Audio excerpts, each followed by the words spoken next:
Oke, selamat datang di pembahasan kita kali ini, di mana kita akan membongkar aturan main tersembunyi dari ekonomi dunia. Siap-siap, karena ini mungkin akan mengubah cara kamu melihat uang, utang, dan kekuasaan selamanya.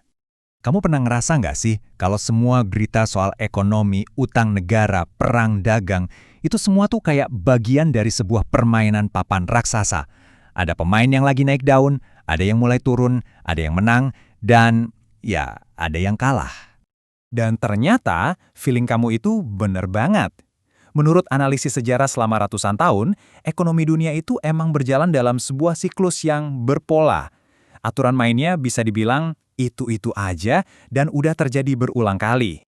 Oke, kita mulai babak pertama, kita coba pahami dulu permainannya.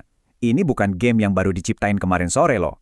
Ini adalah siklus panjang yang udah dimainkan oleh berbagai imperium dan negara adidaya sepanjang sejarah. Nah, konsep utamanya ini disebut siklus besar atau the big cycle. Coba bayangin ini sebagai satu putaran permainan penuh yang durasinya kira-kira 250 tahun. Siklus inilah yang ngejelasin kenapa sebuah negara bisa jadi super kuat, terus pelan-pelan melemah, dan akhirnya jatuh. Dan dua pendorong utamanya cuma dua, utang dan uang. Jadi gimana sih caranya sebuah pemain atau sebuah negara bisa menangin permainan ini?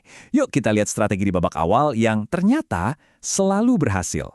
Nah, polanya tuh hampir selalu sama. Semuanya dimulai dari dalam negeri dulu. Negara itu fokus naikin level pendidikan dan inovasinya. Ini bikin mereka jadi super kompetitif. Dan akhirnya, mereka mendominasi perdagangan dunia. Terus, buat ngelindungin jalur dagang itu, mereka bangun militer yang kuat. Dan puncaknya, ujung-ujungnya, mereka jadi pusat keuangan dunia. Dan ini dia hadiah utamanya, grand prize-nya. Ketika sebuah negara udah sampai di puncak, mata uang mereka itu jadi mata uang cadangan dunia. Artinya, ya seluruh dunia pakai mata uang itu buat berdagang dan nyimpen kekayaan. Persis kayak dolar AS sekarang ini. Status ini ngasih mereka sebuah superpower yang sering disebut hak istimewa yang luar biasa.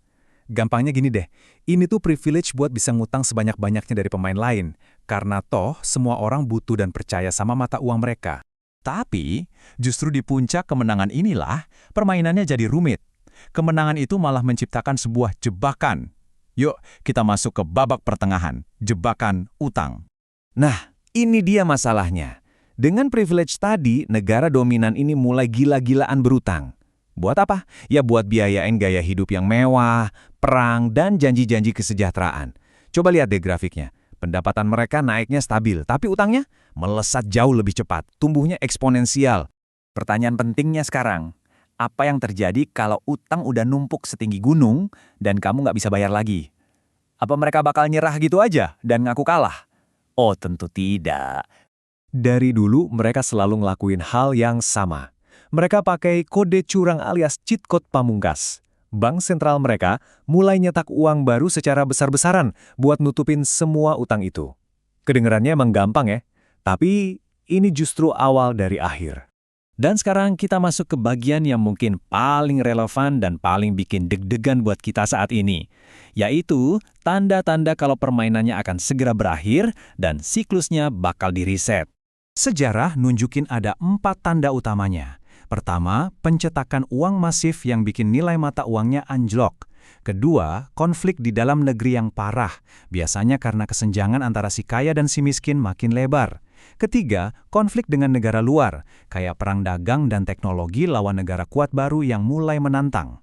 Dan yang terakhir, tensi geopolitik memanas, sampai risiko perang fisik pun meningkat. Dan ini bukan cuma teori loh ya, polanya selalu berulang. Di abad ke-18, Imperium Belanda digantikan oleh Inggris. Awal abad ke-20, giliran Inggris yang digeser sama Amerika Serikat. Pertanyaannya, apakah kita lagi melihat pola yang sama persis terjadi hari ini? Semua ini akhirnya membawa kita ke pertanyaan terakhir. Dan yang paling penting, siapa nih kira-kira juara berikutnya dalam permainan global ini?